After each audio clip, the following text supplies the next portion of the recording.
Well, that's strange. Truth Frequency Radio. The wicked ones obviously under heavy Masonic influence.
Broadcasting straight to you from a large spaceship currently on a rescue mission near the Barringer crater in Arizona.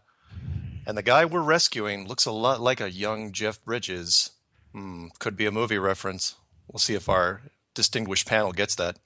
Hello, everyone, and welcome to Strange World, where the truth is often stranger than fiction. I'm your host, Mark Sargent, the creator of Flat Earth Clues, which propose that all of us are living inside a Truman Show enclosed structure, thousands of miles wide. Check it out at enclosedworld.com or just Google Flat Earth Clues. My wingman for the show is Jonathan from Jersey. What's going on, man? What's going on, man? Thank God the Earth is flat. Stay flat, my friend. Absolutely. Also joining us is, we're going to call him tonight, we're going to call him the man on the street, Trevor Purvis. And if you haven't figured out who he is by now, you should check some of the older episodes. Trevor, what's going on? Not much. I'm just out here on the street waiting for the weather to pass. Oh, man, you knew that reference in advance, didn't you? I did. Damn. That is when I was living in Seattle, hanging out with Trevor a lot, there was a reporter on the street for it was a King 5? I think it was King 5, NBC. King 5. Jim Foreman. It was like they always just, remember Bruce Almighty when Jim Carrey, it was always like, oh, let's cut to Jim Carrey. And he was always in this weird place doing a weird story on location. And Jim Foreman was always like that. He was always in the worst of places. It was like in 6 feet of snow or, on a sinking ship. It's like, here I am at the gates of hell. It's pretty bad here, guys. So Trevor's the man on the street. So he's out at Yellowstone right now because I heard they closed some roads over there. Really? The Earth, the grounds were bubbling up. Oh, right. Good point. I'm actually watching California freeway fires, but hey, nice. It works. As long as you're east of Interstate 5, as long as you're east of it, you're safe. Yeah. So, quick shout out to the cookie people because I have to do it. This week's cookie person is Michael. I'm not going to say his last name, but Michael did something which I'm sure was inevitable. He got me a box of Cheryl's Online cookies. They're individually wrapped and come in assorted flavors. And they were very good. And I had so many that I ended up giving my neighbors some as well. Hopefully they will survive. So, what are we talking about tonight? Tonight is Flat Earth Brainstorming or Flat Earth Brainstorm.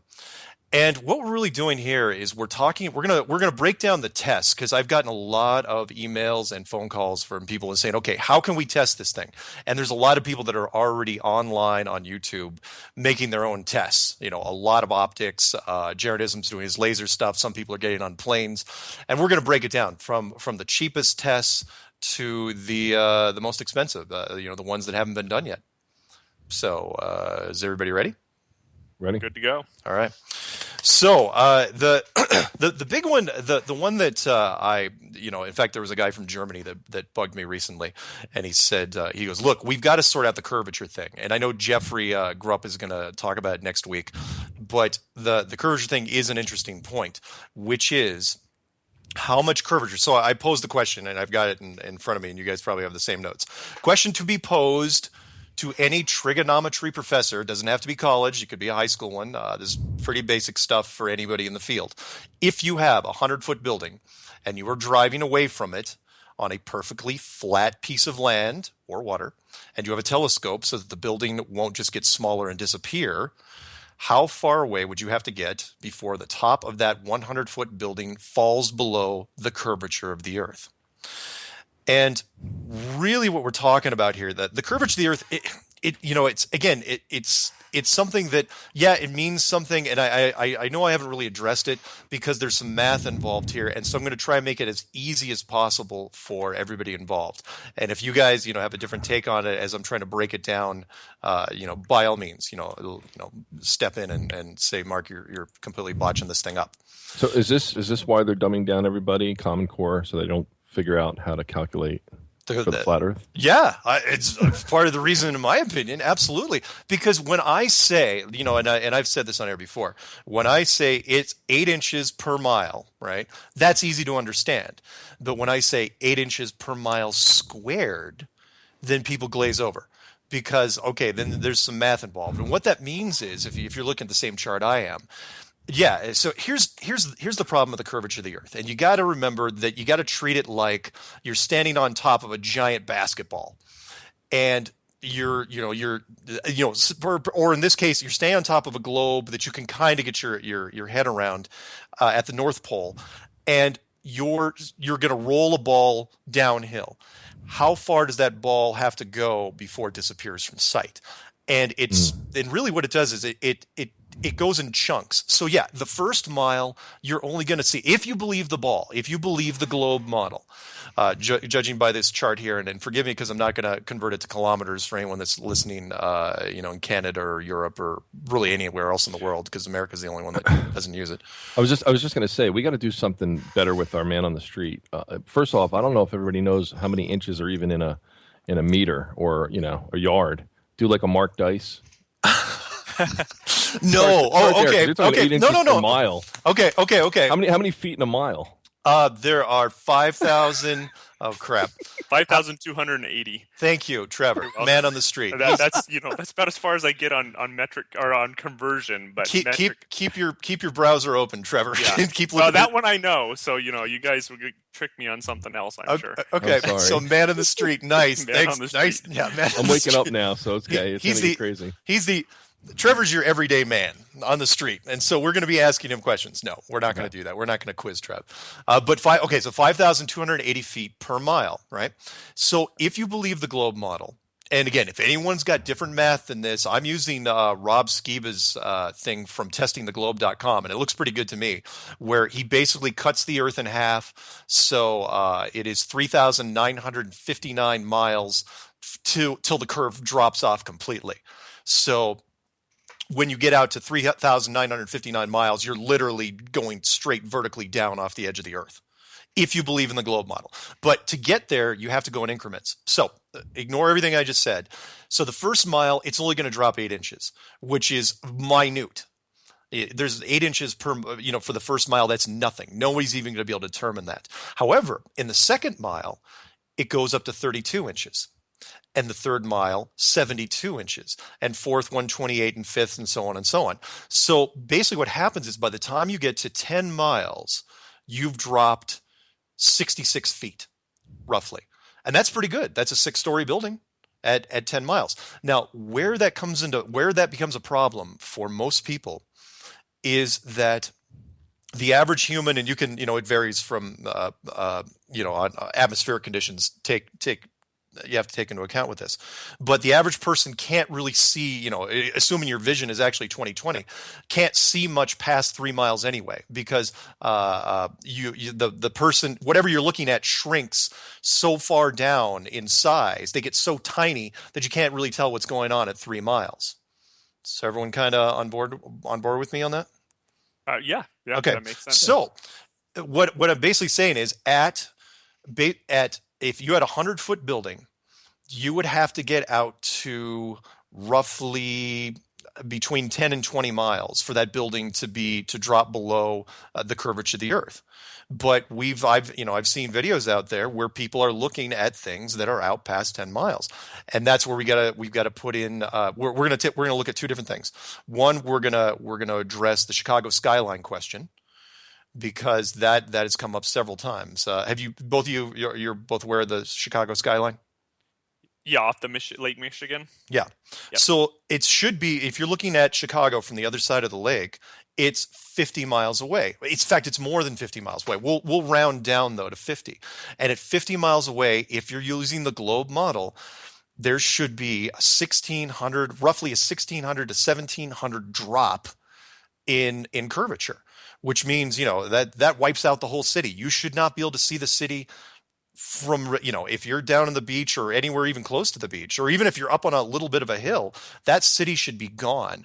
And so when the weatherman came out on that thing, and for those of you who haven't seen it on YouTube, you look it up on YouTube, and the weatherman goes on and says, "Oh yeah, it's a mirage. It's actually, the city's not really there." And you're looking at it going, "Wow, it seems like a pretty convincing mirage." At that point, because the buildings aren't angled, they're not wavering in any way. All the lights are on. Everything looks great. It was taken near sunset. It was a beautiful shot. So the problem that round earthers or ball earthers run into there is they will then take that and say, "Oh yeah, that's a mirage." But any ships that we see going down below the horizon, where the masts seem to be the last things up there, that isn't a mirage. That's real. And it's like, okay, you can't have it both ways. They're both real or they're both mirages. You gotta pick, because if they're both real, well, then you got a real problem with the Chicago skyline. And if they're both mirages, well, then you also got a problem. Wait, does it You're matter insane. if you're looking? Oh, I'm sorry, Trevor. No, I was just gonna say, if you think the boat's a mirage, you're insane. So Yeah, sorry about that. yeah. And Jeffrey Grupp, if those of who remember him from a couple shows back, he's going to be on the show next week, and he has been digging into this. He wasn't initially going to dig into the curvature thing, but he was really started to look at the water and how it seems that there seems to be some optical issues with the boats. It appears that there's an illusion going on to where the boats aren't going below the horizon like we all expect they would. The holes are disappearing, yes, but the holes seem to be blending in with the water, but the sails are staying at the same height. They're staying in the same perspective. That perspective doesn't change. And he's really, really excited about it. I can't wait to see what his test turned out to be, next week. So where was I going with this? By the way, it doesn't matter if you're looking at like east to west, like parallels or meridians, right? No, it's it'll a trick question. I'm teasing. No, nice.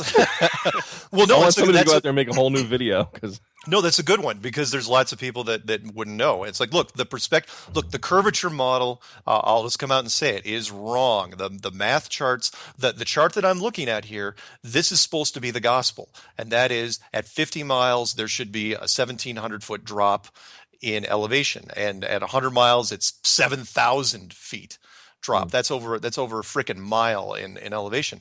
And we cannot find any evidence of that right now. The two tests that have been going on, and people have been doing a lot of these recently, is they're taking survey equipment, and most of the time they'll go out to the beach, because if you want a flat surface, the easiest place you're going to go is out to a beach. But really, excuse me, if you want to pick a place that would be convincing in my eye, I would go out to the salt flats at some time around sunset or at night. Like the Bonneville salt flats out in Utah, or wherever else there's salt flats. what was that distance again for that Chicago mirage? That cracked me. No, it's not a mirage, but it cracked me up when he kept saying that. Oh, it's over 50 miles. Trev, you want to look that up if you get a chance? Yeah, I'll look that up real quick. The distance between Chicago and the other shoreline. And the one thing I would add, just real quick on the curvature thing, is a lot of people are having problems with understanding the true calculation of a slope. But there's different calculations of a slope versus the slope of a circle, because a circle is a consistent slope. That's why you can actually do the squaring of it, because 2 pi r squared is circumference. So remember that The You know- R squared is important. Trevor Purvis, the smart man on the street. I think You know? I think the real problem is that too many men are in the flat Earth movement, and 8 inches is different for other people. So we should get some women in here to do the calculation based on the first 8 inches. Nice, So, nice. I see where you're going with that. The Mirage, everything I'm finding with the Mirage, they're saying is right at 50 miles. Okay. not Well, exactly again, it's 50 miles. perfect because there's two things that have to be addressed here. One is that the weatherman actually went out of his way to I don't know why they even bothered to shoot that story. Is it because there were too many people calling in and saying, "Oh, by the way, I can see Chicago. It's really, really clear," or is it because the flat Earth thing has been gaining enough speed that they wanted to try to squash it as fast as they can and spin some stories here and there? It's wouldn't surprise me. So Yeah, I think they almost had to do something because the one guy that you see all over YouTube, he's very animated about it, drawing diagrams and explaining that, and he knows he's crazy talking about it in that sense, but he had to. yeah. So anyway, so those people who are testing the curve, go out and look for. In fact, the map that I'm looking at, you can always email me at msargent23@comcast.net. I'll send this to you. It's also on Rob Skiba. Is his website called testingtheglobe.com. You'll see the map in there, and it's called the Pythagorean proof of curvature for a ball with a radius of 3,959 miles using AutoCAD 2015 with 15-digit precision. And yeah, it's in miles, it's not in kilometers, but it's pretty. It lays it out pretty straight. It goes literally from 1 mile up to 10, and then goes 20, 30, 40, 50 up to 100, and then 100, all the way to the full blown radius, which is just under 4,000. And again, if you're going to test this thing, if you're going to test it over water, try to get as close to the water as you can, just to reduce the height that your viewing distance is at. And if you're going to do it on land, man, anyone that get out to the salt flats really would be great, because again, not at high noon, because you're going to pick up that huge, you are going to get some mirage refraction off of there. It's going to be tough because the heat waves are going to distort everything. But at night, for example, like a perfect example would be if you went to the salt flats at night, they should be perfectly flat. That's where you test, your high-end race cars. If you want it to be easy, take a car, drive it down to, 10 miles away, turn on its headlights, and then see if they can see them, at ground level, because those headlights should be 10 miles away, should be 66 feet below the curvature. You might be able to see some light, coming, if the curvature is real, you might be able to see some light coming, some residual light, but you're not going to see the full blown headlights because they should be 6 stories below where they are. So, and I don't even know if you would see. I don't even know if they were 6 stories below where they should be, you'd see any residual light, because most headlights aren't bright enough to project that high up, I wouldn't think. I mean, I'm not a scientist about lighting, but yeah. I would say that you shouldn't see anything at 6 miles away. Good point. So that's the challenge to you ball earthers out there. And the flat earthers, and that is, look, if you want to do the curvature, fine, do the curvature. Just remember what you're trying to go after here, and you don't have to do much. At 10 miles, it's 66 feet. Jaron, with his laser test, that was only a 10-foot drop, but it still is a 10-foot drop at 4 miles. And if he held that laser, the light at really, really close to water level, technically the camera should not be able to see it. And basically, what I'm getting at here is. The curvature is not going to convince everybody because there's math involved, and they don't. It's tough for people to get. I mean, granted, the concept is tough for people to get their head around, but it's also tough for people to get their head around the math. Even though you don't have to memorize complex trig to know this. Just know that there's a 60-foot drop at 10 miles. So that's the big one, and there's charts out there. You can find them. It's not hard. Hopefully, we can get. I'm not reading your guys' comments because that's just, you're going to throw me. So Don't read it. I'm not going to. So anyway, the curvature, big thing. Hopefully you guys will get that, but we'll circle back around to that eventually. All right. Let's see. So that was the telescope laser test, cheapest test to prove the curvature, or laser. You don't, and in my opinion, yeah, I know that Jaron used a laser, But for those of you who haven't figured out what exactly was going on there is a beam spread issue. Every mile. Most people, when they're pointing a laser at somebody, or something, you're using it to like torture your cat or something. It doesn't spread very far because you're using it at a very, very short distance. However, most lasers will start spreading fairly quickly over a distance. So at what was it? What did we figure out? Like 2.5 feet spread per mile or something like that. What was happening? Yeah, if you do, I think based on Jaron, it was somewhere in that vicinity as far as calculation. I think it's a certain amount, but then you have to look at what the Mythbusters did. They were able to shoot a laser at the moon and it came back. I mean, really? Oh yeah, yeah. That piece of crap show. I'm sorry. Yeah. When Mythbusters wanted to, and this wasn't even a flat Earth thing. I can't wait till they go after us if they even try. They were just going after the people that were saying that the Apollo missions were faked, and so they were saying, "Oh yeah, there's a laser reflector on the moon." When did they put that up there? I have no freaking idea, because lasers, even in the early 70s, wasn't even really a term, that the common people used. So if it's a 2-foot spread and Jaron proved this, because when he shot that thing at 4 miles, it was spread to what, over 10 feet? To over 10 feet. Yeah, it's huge. So if you're shooting it at what, 237,000 miles, that's roughly 500,000 feet. Yeah, you wouldn't even make it out of the atmosphere. It would just block it. No, it would go nowhere, and it would lose intensity to the point it's like, oh, hey, it's great. You just there's no way you could precision target anything, and it's not like they were at JPL or anything using one of their lasers. They were just at somebody's observatory. I don't even know what the power was of that laser. You cannot tell me that you stopped that beam from spreading. I don't care if it was a 3,000 milliwatt laser or even 1 megawatt laser. How about this test though? Why don't they just move it over, or to any point in the sky, and see if maybe it's bouncing off the firmament, maybe it's bouncing off the something else. Oh, you mean why they were getting results at all? Well, I remember seeing a guy. Yeah, there was a video, and the guy was showing how he was aiming it at the moon, but he never moved it. What if he actually moved it and aimed it anywhere in the sky by a degree or so? What if saying what if the same measurement came back? Good point. To then verify what are you actually bouncing off and at what distance. Yeah. I mean, I think honestly, judging by their absolutely ridiculous fake enthusiasm, the fact they were giving themselves high fives because they proved the moon landings were real, and I know their producers said it. It's like, oh, you gotta give you guys each other high fives, but it was sad to watch, because I was looking, I was going, really, that's what you got. Forget about, and again, not to go off on a rant here, because I know I tend to digress, but with all the stuff that's been around the moon, that's what you're going to try to prove it with. A computer simulation saying, oh yeah, we bounced a laser off what was that? That target's not even 2 feet wide. Nope.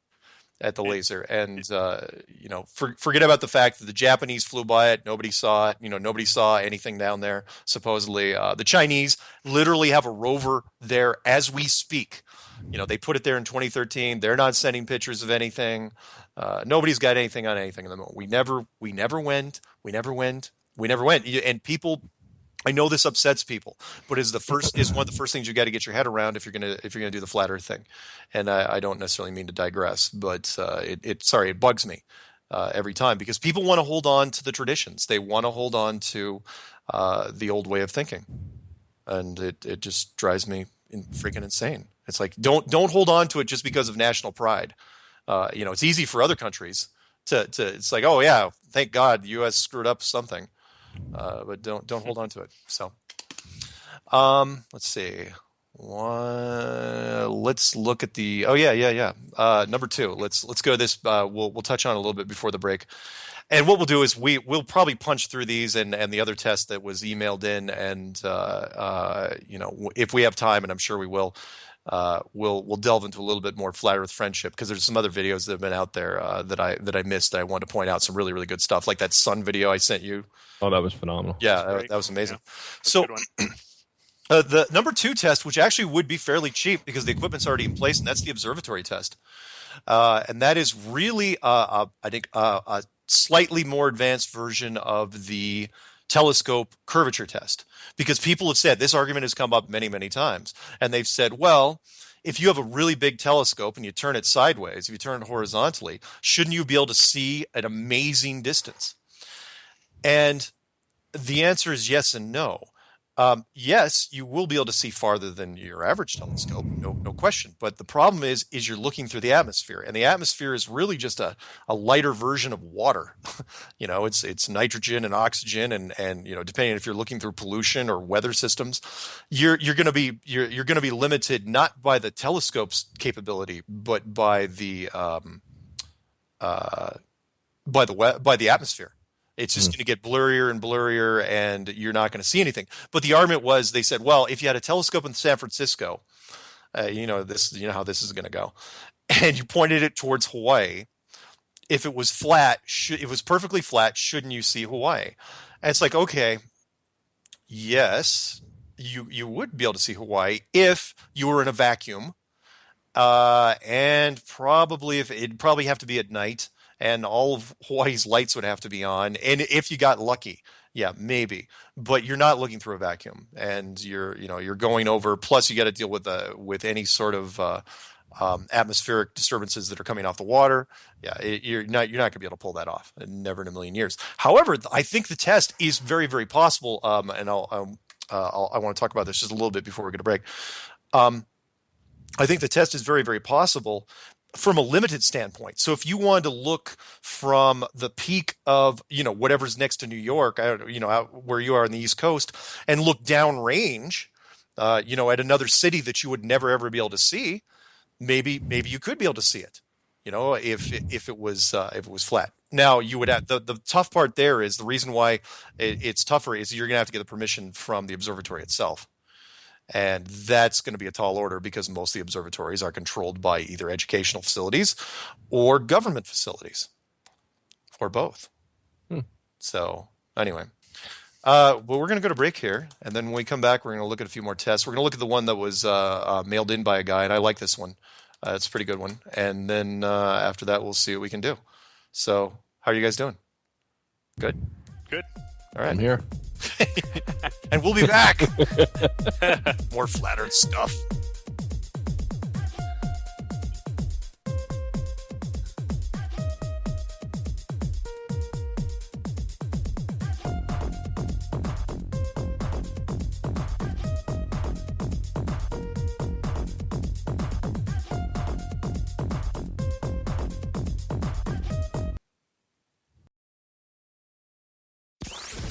Phoenix Rising Radio with Phoenix, Monday through Thursday on Truth Frequency Radio.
That beat's stuck in my head now. Welcome back to Strange World. I'm your host, Mark Sargent. We're here with Jonathan from Jersey and man on the street, Trevor Purvis.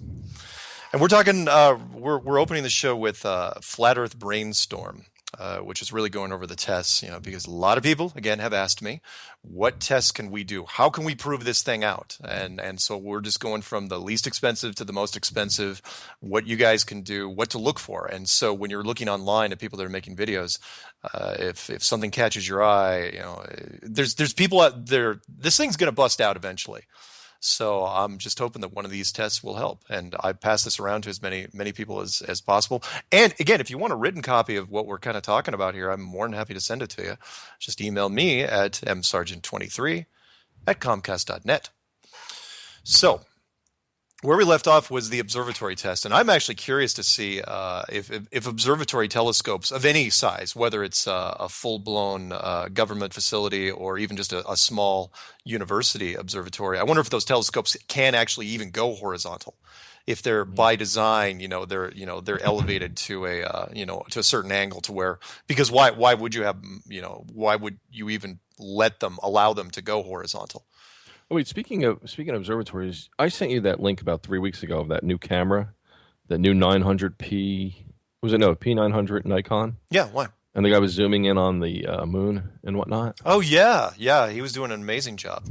Right, so maybe get something like that. I mean, you would lose light as you zoom in, and the f-stop changes, but yeah, that might give us the zoom you need. And that's a good point. One of the reasons why, in my opinion, my humble opinion, why this has gotten as much traction as it has this year is because of camera technology. Camera technology has advanced, especially with digital zoom and stabilization. And you guys, Jonathan can attest to this, has gotten to the point where, look at Crow 777. He's using a fairly modest camera by comparison, hooking it up to a modest telescope, and he's taking amazing shots. People that are taking videos of boats, you couldn't have done that 15 years ago. In fact, I would have challenged you. Could you even have done it 10 years ago? Mm-hmm. To where, you can zoom in on a freighter that's a long ways out there, and it's and you can spot stuff. The resolution is so good that now people are starting to record it and take a closer look. Whereas even far back, you want to go into the 90s when people are using tape. You didn't matter how good the camera was. You're never going to be able to figure out exactly what's going on. The detection methods for proving this thing out have reached, in my opinion, a pinnacle to where people now have access to tools that they didn't have before. Exactly. When you look at every year, a new phone comes out with a camera that's exponentially more powerful than a couple of years back, and that gives people the opportunity to take advantage of that as well. Yeah. Well, I mean, we didn't have to go that far back before people were just taking snapshots with their phone. Now they're taking, really good, the video capabilities. Yeah, just on the phone levels are incredible. As long as they can keep it steady, that's probably the toughest part. It's like people get some freaking tripods for your phones. You're going to use those. No more selfie sticks. Yeah, no more selfie sticks. It's the jittery stuff. Look, this isn't like Blair Witch Project. We're way past that, where people are getting sick of the theater because it was jumping around so much. I was in the second row when that movie came out. That was disturbing because it was jumping around so much. I was just going. Oh, by the way, not to digress too much, but did either of you get the broadcasting from a spaceship reference? Sound like Starman to me. Oh, yeah, I was going to say Starman. Yeah. Damn. Was it the Jeff Bridges thing that gave it away? Yeah. Well, hey, I had to throw it out there. Yes, Starman from 1983? 84? It's IMDb that. We'll find out. Yeah, please let me know. Okay, so the third test, which we have seen quite a few of these, and this one is pretty controversial, and that is the weather balloon test.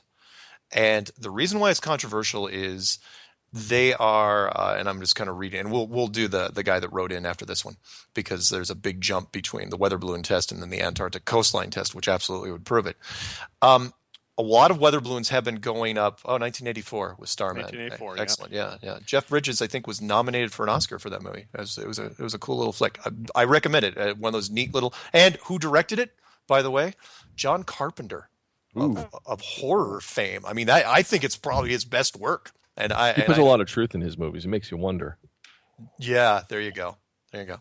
Okay, so the weather balloon test, and what's been going on is there's been a series of weather balloons, because weather balloons can be sent up now fairly cheaply by just about anybody. And there's two types of weather balloon tests. There's weather balloon tests the media covers, and there's the weather balloon tests that are done by just average everyday people or smaller groups.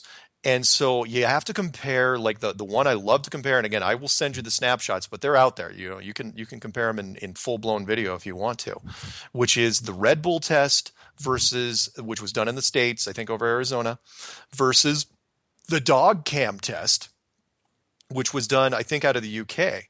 And weather balloons can get upwards, before they blow. If people don't know how a weather balloon works, it's a really really loosely filled balloon, so it has room to expand. So as it goes up in elevation, even though it gets colder after a certain the pressure, it gets thinner, and so the balloon expands more and more, and it goes up higher and higher. It gets up way higher than commercial planes. No, wait, Mark, can I ask you a question? Yeah.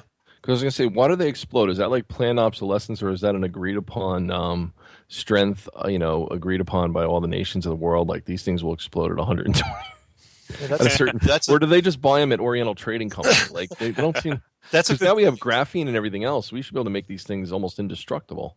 Look at all the plastic in the oceans, for God's sake. Excellent point. I'm sorry. No, it's a good one. You're right. Most of the balloons blow between 100 and 130,000 feet. And the question is, that's a good one. Why do they blow between 100 and 130,000 feet? As a matter of fact, the Red Bull one, where he was up there, that one was very stable, because the last thing you would want it to do is blow, before he jumps out of his little capsule. So the question is, why didn't it blow? Did they hold him at a certain altitude? How did they hold him at that? How did he get stabilized at that altitude?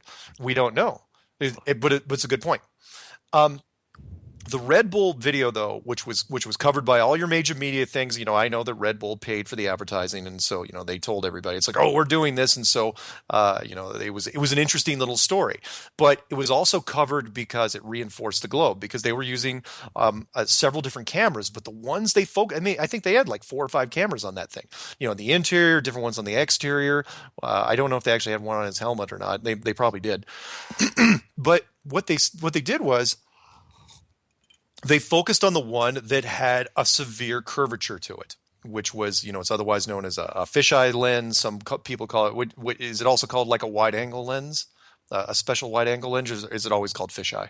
Do you know? Anybody? What are you saying? The fisheye lens for when you use a fisheye lens at high altitudes, is there another name for fisheye for people that might be listening? I'm a photographer. I always said fisheye lens. Okay, we'll go like an 8 or a 10 millimeter. Okay, we'll go with fisheye. And for people that don't understand what that means, it means it gives you a much broader perspective. It's kind of like a peephole lens. When you're looking through the peephole in your door, you can see a lot more, because the lens is curved, so you can see to the left and the right of the door. If it was just a straight lens, you wouldn't be able to see very much. Well, the fisheye lens also is sharper at the center. You have the curvature there. Yeah. So it's usually, and then you get the landscape behind it. But your focal point is in the front. Oh, okay. Like directly in front of you. I'm sorry. No. It's totally cool. So what that means is, for those of you who haven't seen it yet, is it produces a severe curvature on the Earth. And you got to remember, these balloons are only up 20 miles. That is not very high. Even if it was a globe, that would be extremely, that would be just on just on the edge of the atmosphere. And it would be, he sent me, fisheye lenses underwater. Excellent. Thanks, Trev. That was John. Oh, that's John? Yeah. Oh, sorry. Thanks, John. No worries. So what I was getting at was, it shows a severe curvature of the Earth. It's a completely artificial curvature. And you can always tell, because as the camera moves, if it's stationary, you really can't notice it. But once it starts moving around, that curvature changes. And sometimes it can go convex, sometimes it can go concave. It really, really depends. That's the dead giveaway for it. But where Red Bull screwed up was, some of their other cameras were not fisheye lenses. And so when they switched back and forth between the fisheye and the normal one, all of a sudden there was curvature, and then it became perfectly flat. But they didn't focus on that. And the pictures that the media released were almost always showed a curvature, because that's what you have to reinforce. And if you want the perfect example, take a look at the picture, because there was a picture at the back of his little capsule that showed out the front of the, when he opened the door, and it was a perfectly flat plane at 20 miles. But as soon as he got out there, that switched over to the camera, and that one then changed to the curvature. Now, by the way, here I just sent you a link to an 8 millimeter fisheye lens to show you how much it distorts and actually makes a perfect globe design. Okay. So this is shot underwater, and you see how much the edge is. It's almost like every picture you've seen from space. See how tight it gets around the curvature? Oh yeah. It's like a perfect globe. Yeah, it's perfectly round. The one thing, and I have a little bit of a tangent for the weather balloon test. I figured it's a good time Sure. to add it in. So, I mean, I think we all probably believe that helium is one of maybe the usages in weather balloons, but a lighter than air gas. And I've had this issue with these lighter than air gases because if they can escape the gravity at the ground and float up, regardless of the level that they pop, and then everybody says, well, the way atmosphere is held onto the Earth is by its gravity, then how is it possible for these to even go up that high without being held by Earth's gravity? It just doesn't make sense to me. Excellent point. No, it's a good one. And the atmosphere question is going to come into play, several times over. The question is, if the vacuum of space is a pure vacuum, then that is a really, really strong force. And it would be pulling a lot of atmosphere out unless there was some sort of atmosphere tension, like water tension. Like, when you put a drop of water on a table, it forms sort of like a dome. And that's because of water tension. It doesn't lay perfectly flat. Could the same thing be happening with the atmosphere? Yeah, I suppose you could argue that. But I would argue and say, look, the vacuum of space seems like a pretty powerful thing. And you're telling me it's not leaching off atmosphere constantly, just flinging it into space? You're telling me that gravity is counteracting that? You just brought up a good point. I looked this up. I never really considered it until now. I'm reading about helium and how precious it is. It's very rare on Earth. And it says the price of helium doesn't reflect our supply. In 96, they had a privatization act of U.S. Congress saying that we had to hold it underground in the West and to be sold off at a fixed rate until 2015, regardless of the market value. Really? Yeah, I'm looking at this right now. Yeah, it's in Amarillo. Storage facility holds about half of the Earth's stock of helium. Currently, the U.S. supplies 80% of the world's helium demand. What? And it says right here on Earth. I never really thought about it. I thought helium is just something you can get from any clown at a carnival. Yeah. They let clowns handle it. Let's start there, and then let's talk about NASA. On Earth, it is relatively rare, 5.2 parts per million by volume in the atmosphere. Most terrestrial helium today present is created by the natural radioactive decay of heavy radioactive elements, thorium and uranium, although there are other examples. So when you're breathing that stuff in, you're breathing in what? Thorium and radium decay? Holy Get your voice high. As the alpha particles emitted by decay consist of the helium-4 nuclei. You got to be kidding me. I never bothered looking at Dude, they let clowns handle it. Why would you look it up? So where is this stored? Arizona? Amarillo. Amarillo, Texas controls most of the world's helium supply. All I put in Google was, where does helium come from? Because I never thought to ask that. And it says helium shortage, Popular Mechanics, 2012. Wow. So the key is helium's in our atmosphere, and yet it's still part of the atmosphere, and it doesn't float away. Yeah, you're right. You're right. I see where you're going with this, Trev, and that is the lighter than air, the lighter than atmosphere gases should evacuate even quicker than anything else. They would rise to the top and then probably get yanked off. That's what you're saying. Yeah, that's what I would think. Yeah. Exactly. Hydrogen, helium, anything that's lighter than air. Well, methane hangs out down near the ground, right? When it comes out, just like carbon dioxide or monoxide is a silent killer in the house. I think so. It's heavier and it hangs. They're heavier, I think. Yeah. Yeah. Huh. That is really, really interesting. Anyway, so where was I going with this? So the weather balloon test. So you compare the Red Bull stuff, and again, Red Bull gets all the attention because that's what they want you to look at is the Red Bull stuff. But you look at the dog cam one from the UK. Look up DOGCAM. I think it's dogcam.something.uk. But there's some videos out there, and again, if you guys want pictures of this, I can show them to you. The dog cam went up to like 110,000 feet before that thing blew, and when they took the shots, it was perfectly flat. And they took some great video, including what seems like a very suspicious sun hotspot. And I thought that was really interesting. But you compare that with the Red Bull video, which was only supposedly 10,000 feet higher. Okay, if you want to be detailed, maybe 18,000 feet higher, where it shows a severe curvature of the Earth, which couldn't be possible. So which one is real? Again, sort of like the Mirage thing. Either they're both real or they're both fake. But in this case, that's not really the case because the one is a distortion. The one is an artificial lens. So,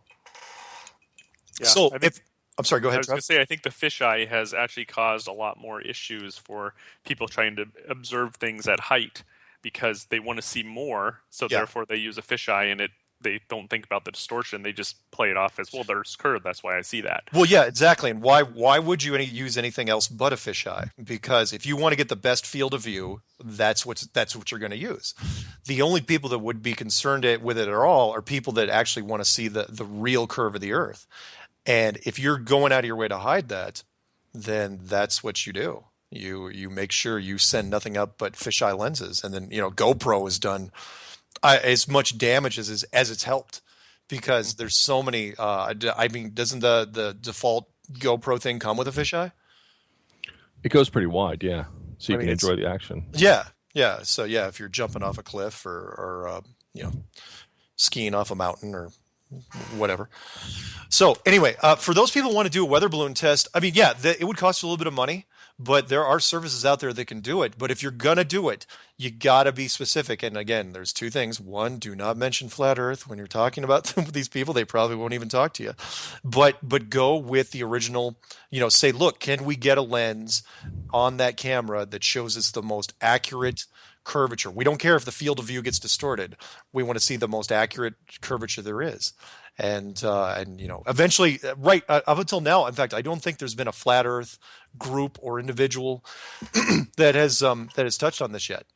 So it'd be great to have somebody send a weather balloon up. It wouldn't cost that much. We'll have to see how much they run, but they can't be that expensive, because it's just a balloon that blows, and then you have to track the camera on the way down.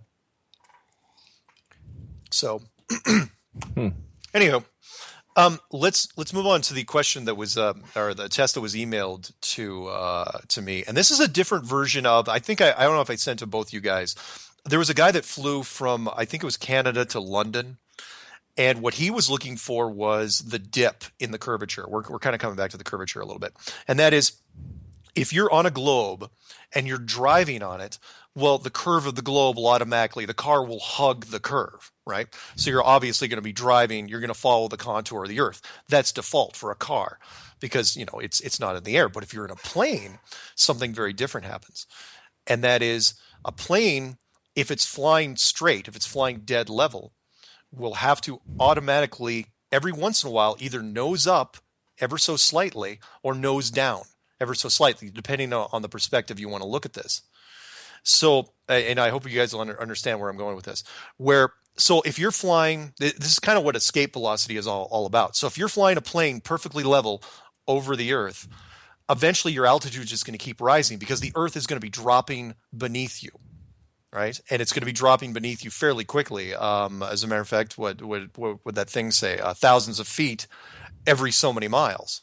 So the plane would have to automatically adjust and nose down every once in a while. The autopilot would have to nose down every once in a while to account for this. Now, there's some people have already talked about this, and they've said, well, gravity's automatically doing that. I'm going, really? Gravity's automatically pulling the plane down the perfect pitch to where autopilot doesn't have to compensate for it? Because I would think it would be the opposite, whereas gravity might try to pull you down, and then the plane would have to automatically try to pitch up a little bit. So that test was done by a guy that was flying, again, from the United States over to London, and he had a little app on his phone, God bless apps, and that app was showing him that it wasn't doing anything. The plane was just flying straight level. It wasn't nosing up or down at all. And yeah, of course, you could say, well, maybe the app had problems, but it's also an interesting test. So, guys, kind of got that? Yeah. Yeah. All right. So, I want to read this thing. I'm going to read it straight from a guy, because if you write in a good question, I'm going to give you credit for it. His name's Mike, and I'm not going to tell you his email address or anything, or his YouTube name. But let's throw everybody under the bus. If we're going under the bus, no, we're not. We're not going to torture people. But he wrote it. He wrote in. Just send you cookies. Was this the mic that sent the cookies? No, I think it's a different mic. Hopefully, it wasn't the same mic. I think he would have mentioned something, but that's okay. If it was you, Mike, then great. But his test, we have enough time to say this one before the break, and maybe we'll continue when we get out. And that was so I'm going to read it verbatim here. This was a test using a compass. This is a slightly different version than the pitch test on a plane. Oh, I read this. This is good. So using a compass and or a small plastic level while comparing the trek of a commercial flight path on the screen in front of you, and then comparing that to the flat Earth map model. My guess is that even though the path appears to make a sharp curve, notably more on lateral flights, but even more exaggerated the further south you go, is that the compass will remain fixed in the same heading. Once you hear the little dong, and the announcement that it's okay to take your seatbelt off, that plane will remain level. Everybody knows cruising altitude, and headed in a fixed direction, indicated by the compass reading until you approach the landing site. Someone who has the resources to take a trip and the tech savvy to film the screen on the rear of the seat in front of them, occasionally panning the camera down at the compass and or level, will document this experiment. They are going to travel in a straight line to save time and fuel. It would dovetail the example you give about the flight path from Australia to South America too, even going across the Atlantic, like New York to London. You see a huge arc upward, even traveling over Canada, Nova Scotia, and coming close to Greenland. But on Gleason's new standard map of the world, as it is, it's a straight line, the shortest distance between 2 points, saving time and fuel. So basically what he's saying here, and you guys correct me if I'm misreading this, is that because the airlines, when you see these planes flight, the flight routes take these weird arcs all over the place. Those arcs real at all? Because remember, if it's not a globe, then those arcs really shouldn't exist. It should be flat. So the compass should be doing what he says it should be doing. See what I mean? So the compass shouldn't match up with the plane route. It should match up with what we think is the actual plane route, which is on a flat map, otherwise known as the azimuthal equidistant map. Mm-hmm. You guys kind of get that? Yeah, that makes sense. Mm-hmm. Yeah. And then the level to assume the plane stays level and doesn't actually alter. Exactly. Yeah. So you could do 2 tests at once if you really wanted to, if you could run both apps at the same time. And I, again, will it convince everybody? No, because again, the curvature is a tough thing for people to understand because most people don't understand what the curvature even on a globe is. They just still don't get that. But it's a good test, and it should shut up a lot of debunkers that are out there, and I'll mention them briefly here. There's a lot of people that are trying to debunk this, but the only things they can go on to, the things that are hanging on by their fingernails are the curvature and gravity, maybe the Coriolis effect, but they really, really go after the curvature. And it's look, you guys, you got to understand here, you're fighting a losing battle. And I'll give you a little tip before the break, and that is, and now you guys may get mad at me because I'm giving it away here a bit, which is, look, every time you make a video and call it Flat Earth Debunked, you're helping it trend. Okay? And if you don't put Flat Earth in the title, then nobody's going to watch it.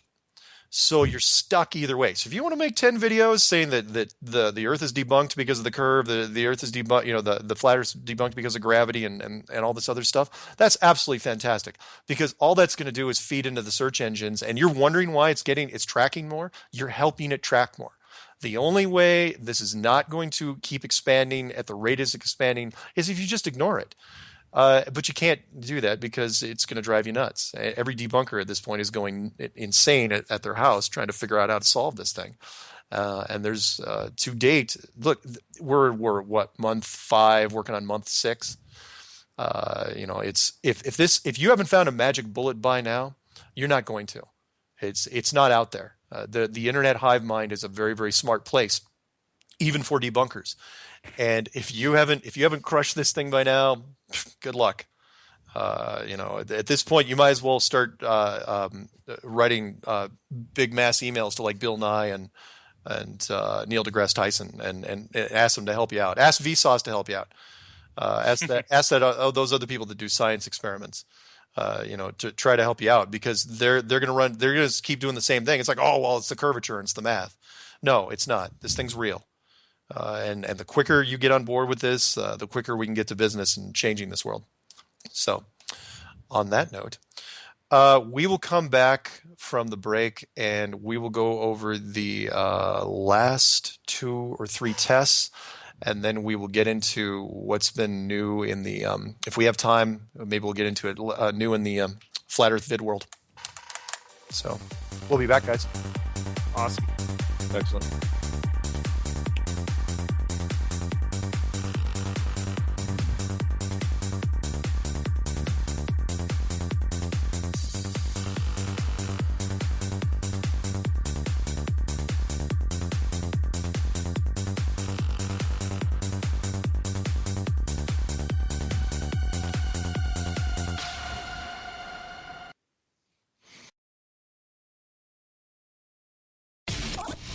This is the Truth Frequency Radio Network.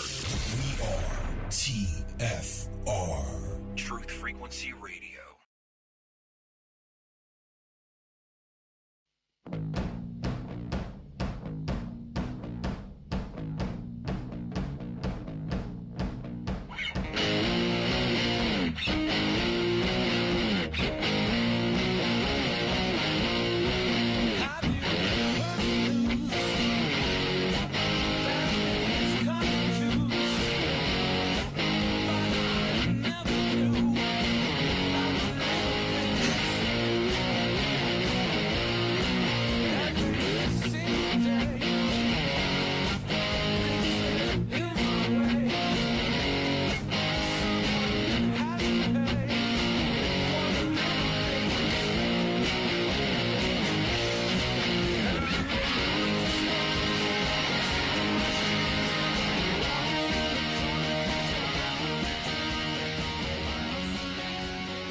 Welcome back to Strange World. I'm your host, Mark Sargent. With me, we got Jonathan from Jersey and man on the street and resident flat Earth expert, Trevor Purvis. I'm becoming an expert. That's the truth. Are you? Yeah, definitely. Excellent. Okay, so where we left off was we're going to finish up the tests. We're getting to some of the more expensive tests here, and the two big ones are that you know if you want to try to prove how the world if it's round or if it's flat, there's two big tests. One is more expensive than others. In fact, this one that I'm going to mention now, if you're going to do this one, you might as well go for the whole enchilada and go for the last one. But I call this one the gravity test. And here's the thing with this. So people have mentioned, the argument is, okay, if a plane flies east to west and the Earth's spinning, at a certain direction, does gravity lock it down? That's an interesting question, but that's not if you want to test it, you want an interesting test that goes around this, look at the gravity test. And the gravity test goes like something like this. If you have a weight, and you could take, small weights, you don't have to take like a big 100-pound brick, but you got to have something that can be measured with precision, something like 10 pounds or so. But multiples of 10 pounds. Basically, if you take this weight to the North Pole and weigh it with precision, let's say you weigh 100 pounds worth of weights, and you take a precision scale with you, or as close to the North Pole as you can, within reason. You're not going to like trek over the North Pole with sled dogs for something like this. But the point is that at the North Pole, if you believe in the globe, then the Earth is spinning very, very slowly, like the center of a merry-go-round. So there is no real centrifugal force to speak of. So 100 pounds should weigh 100 pounds at the North Pole. But if you start moving it down towards the equator, where the centrifugal force gets stronger and stronger to the point where you're actually on the equator and you're moving between 1,000 and 1,100 miles an hour. I think it's like, 1,060? Trev, look that up when you get a chance. I think that's right. 1,060 miles an hour, then you have then centrifugal force is going to be pushing against gravity. Basically, it's going to try to fight against gravity, which means that anything that's being held down by gravity should weigh a little bit less.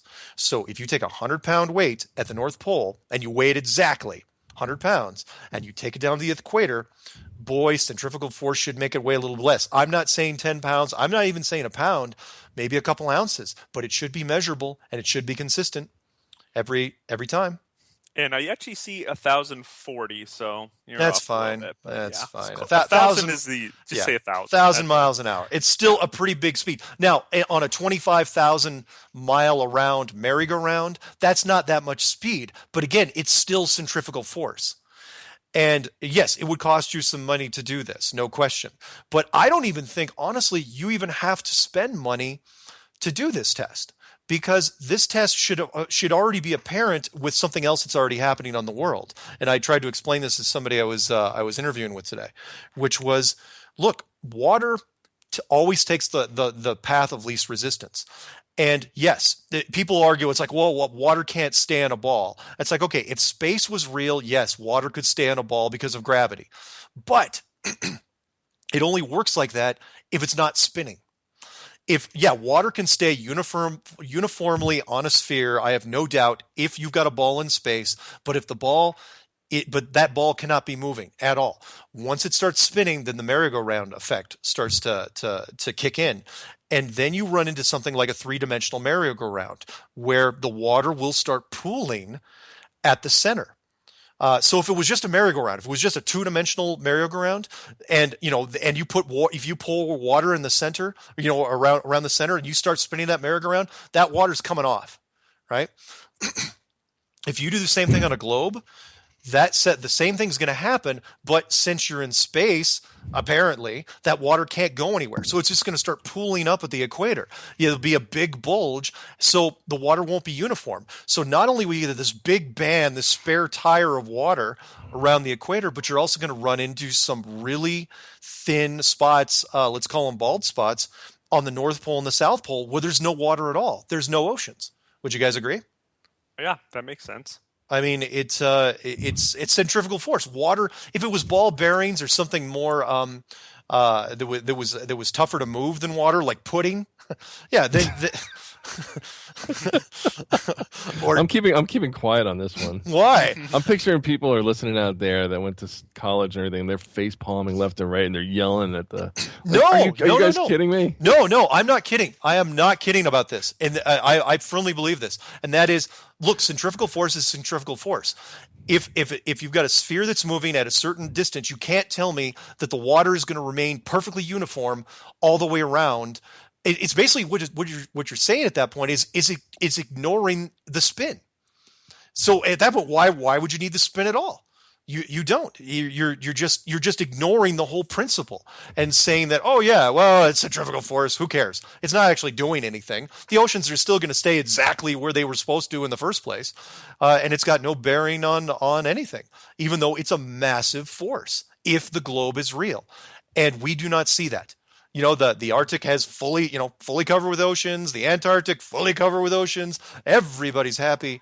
I don't buy it. I don't buy it for a second. It's everyone knows that water will take the path of least resistance. It does not even take much to do it, and so I know. Well, if the moon can pull it, then clearly. Oh yeah. There's that argument too, and I can't remember. I can't remember if it was the Morgile. He did a little thing on it, which said the moon affecting the tides from that sort of distance makes no sense, because you've got this dead zone between the Earth and the moon, supposedly, where there's no gravity at all, where there's this null section, and the moon is affecting the tides, but yet it's still not being pulled in. But the Earth isn't affecting the moon more. It still remains. There's still that weird balance. Yeah. Again, it's some elegant theory, but it just doesn't. And everything I look at, it doesn't pan out. When you would think if you broke the plane of space, as we'll call it, the firmament in a sense, that the moon would start pulling on whatever you put out there. Yeah. And it doesn't. Yet it can pull on the tide, or pull on the water to create tide. Yeah, very gently. And then the scientists, very, very conveniently said, and you guys can read this one, and that is, without the moon, there would be no life. There would be no evolution. Everything that's happened here, all the life that's been created, would be it wouldn't have been possible. And no, I'm going so far to say that no, evolution is a piece of crap in this model. You don't need evolution for something like this, because it's at that point it's artificial. You can do anything you want. Somebody asked me, once fairly recently, they said, "Do you believe in evolution?" I go, "I believe in the concept, but I think it's way, way too slow." Mm-hmm. So yeah. Anyway, that's my sort of take on it. You guys can take it with a grain of salt. So you so what I'm getting at is, though, it's a good test, and that is something on the North Pole should not weigh the exact same amount at the equator, because centrifugal force should affect it some way. You want to leave the oceans alone? Fine, leave the oceans alone. Who cares?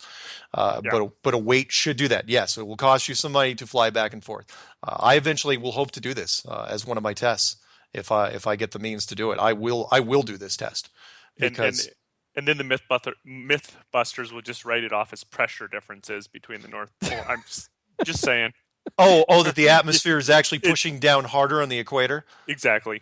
So Right? so that Because it's the tilt. well, yeah, and I could see them where they would do that, but again, you're going to have to factor in coincidence because then they would have to say, well, it's pushing down exactly the right amount to where the weight always stays uniform. Don't throw me that crap. I'm not gonna listen to that. I'm sorry, Mythbusters. They're All right, what if, I was Sorry. just thinking of something. The way the moon pulls, and keeps things in balance and affects the oceans and all that. Yeah. So what if the way the Earth is? Oh man, then I got to go back to that model. You can't go back to the Earth. Why? If I go back to the Earth in a model that that we know it as going around the sun, Yeah. then in whatever direction it's spinning against the gravity of the sun could be what the counterbalance is to keeping everything in check. Otherwise, what I'm saying is if the Earth was just floating, let's say it was actually spinning around the sun, right? Yeah. And it was just stationary the way the moon is, only showing one face to us and not actually spinning 24 hours a day. Yeah. Then you can say on any part of the Earth it's the same because it's such a large mass of area, right? You wouldn't know the difference. Yeah. But like you said, if you're spinning it like a ride and it's doing 1,040 miles an hour, Yep. you're correct. You should spin off at those points. Or at least feel it. Right. But if that's the case, what if there's a gravitational force or some other force that's keeping it, even at the equator? I mean, but that would affect planes and everything else that goes up in the air. That would affect too many things. Then you could say you could fly in the northern hemisphere at one rate, but you can't fly because then you have to adjust for that. For the Exactly. gravitational And pull. there have been several people that have brought that up. And Jeffrey actually made an interesting one. I think it was Jeffrey, where he goes, look, let's say you had somebody that was living in northern Canada and you moved him to the equator. You're telling me he wouldn't be out of sorts? He would lose he wouldn't lose his bearings for a while because it's like, look, the spin is different. It's way, way different down there. You'd think that people, once they got off the airplane, it would be like your sea legs. And, it would affect you because he was saying, look, as human beings, we are very susceptible we can detect motion. Right. Now, where that motion's coming from is a whole nother deal, which I'll touch on later. But yeah. And you're right. The constant of gravity is exactly that. It's the same everywhere, it seems. Yeah. Yeah. Agreed. Well, and then I would say, and I'm not going to do the math because I tried to do it and it didn't happen. But I think that the Earth spinning at 1,040 miles per hour, 25,000 miles around, it's about 4% of the total circumference of spin. Yeah. If you took a merry-go-round and calculated the same thing, how fast you'd have to spin, maybe a 20-foot merry-go-round, shouldn't it hold you to the merry-go-round because it would create its own artificial gravity? Or is that just the Earth spinning isn't the gravity and something else is causing it? Why don't we go to the salt flats, or better yet, why don't we go to Burning Man and let's build like the world's biggest merry-go-round and see what the gravity's like at the edges, and we'll calculate it to the spin of the Earth. See, there you go. That's not bad. It would work. Building a perspective, correct. Well, we can test a lot of things too from that. If we build it big enough, right, and then we paint the flat Earth on top of it, and we can do the aerial photography and stuff, make it look really cool for Burning Man. Yeah. But no, you can test a lot of things when you have a big enough merry-go-round, and then, like you said, calculate it to the rate of the spin of the Earth. The only trouble with that is, and it's good, and actually it'd be a great little plug if anyone was thinking of doing a TV show on this. Is the I'm just saying, if anyone was actually thinking of doing this, which was is you do a giant merry-go-round, you paint the Earth over the top of it, and you make it perspective wise. So yeah, you make it, let's say 25 meters across or something like that. No, actually, it wouldn't have to be even 25 meters across. It'd have to be the equivalent of 8,000 miles, whatever it was. But if it spun really, really slowly, yeah. If you were standing on the edge of it, if it took 24 freaking hours to spin, an entire circle, yeah, you would hardly even notice it. But the difference is that you would have to be much, much, much smaller. So that spin would affect you, I would think, more. Wouldn't you just take a glass of water and put it in the center, towards the center of the circle, right? Yeah. And then mark it off or use a laser or something, and then see how much the water tilts to the. Oh, and then put it to the outside edge. But like Trevor said, you have to spin it equivalent to 24 hours in a day. Yeah. To the rate of the Earth based on the circumference. Yeah. Yeah, it could be done. I think it'd be a cool little test. You're right. Why don't we just knock over the Wonder Wheel in Santa Monica and do it on that or something? It's probably big enough. Wait, the which wheel? Isn't it called the Wonder Wheel? I thought that's the one out in Jersey. Oh, is it? Oh, maybe you're right. Oh, you're right. Oh, no, never mind. It's on the pier here. Yeah, I can get to it. Never mind. Yeah, okay, yeah. Just remember to take your bolt cutters and a big wrench. Anyway, Coney Island. There you go. Coney Island, that's what it was. And I hate to say this, but I'm going to use a movie reference. I know this only because I've watched The Warriors a whole bunch of times, and they kept showing that the Wonder Wheel. No, you know what? It's fresh in my mind because I've been watching Mr. Robot every week. So you're right. Good show, by the way. Thank you. That's a good show. Okay, so let's get to 11 minutes left before the break. Let's do the last test, and this is the big one. And this is look, no matter what test you think of, there is one test out there that will absolutely prove this thing one way or the other. It is also risky. It is also because it's dangerous. Because one, it would prove it, and which means that someone would probably be watching you if you're going to do it. And that is the Antarctic coastline test. Now there are people out there, Matt being one of them, who says, "Oh, the only way you're going to know is if you charge the ice and go into Antarctica and find out if there's an edge or where it leads." I was going, yeah, that's great, but there's 2 treaties and an Antarctic Defense Force and a major military presence down there. You're not going to get anywhere near that place. But what you could do, and I've said this on other things, what you could do is you take either 2 boats or 1 boat in a plane, because here's the difference. If the Antarctic map is correct, the one we see on a globe, then it is not that much further around than, say, Australia, right? So you could circle it with a boat in, say, a single boat in, say, 2 weeks, or you could do it in a plane in, I don't know, less than a day, 13 hours, 14 hours, maybe something like that, maybe. But if the flat Earth map is right, then that Antarctic coastline is the discrepancy between those 2 distances is massive. It is just huge. And by that I mean a factor of 8, 9, maybe more than that. The Antarctic coastline would be huge. So how you would figure that out is all you need to do is take either 2 boats or one boat and 1 plane. The boats, you get them within binocular range of the coastline, if you can, to avoid messing with the treaty. One faces clockwise, the other faces counterclockwise. Just facing opposite each other, and then you have those boats just take off. Now, there's 2 tricks you got to watch for here, and one is, of course, you've got to stay within visual range of the Antarctic coastline, because the GPS system, which almost everybody has been working off of since 1995, you can't trust it, because just like the Matrix, it works for the system. The GPS is also going to tell you not only where you are, but where it wants you to think you are. So you want to bypass the GPS thing entirely and just watch the Antarctic coastline on a regular basis.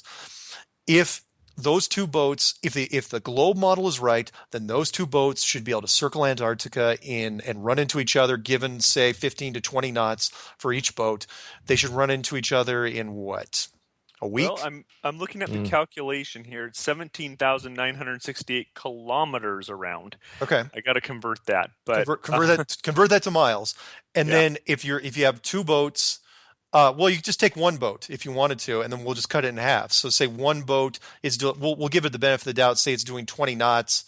Let's say 20 miles an hour, because I know knots is a little faster than miles an hour, and why they keep using knots, I have no freaking idea. And then. But anyway, the point is that if the globe model is correct, then those boats will meet each other again at the other end within a week or so, or maybe 10 days. But if the flat model is correct, then those boats will not run into each other for a long, long time. And I mean, they will run out of gas. They will never reach each other, to the point where after a couple weeks, you could probably just give up. And just record the coastline as best you can with some HD cameras with a decent zoom lens. It might be a little boring, but after that you could give up, and that would more or less prove it out.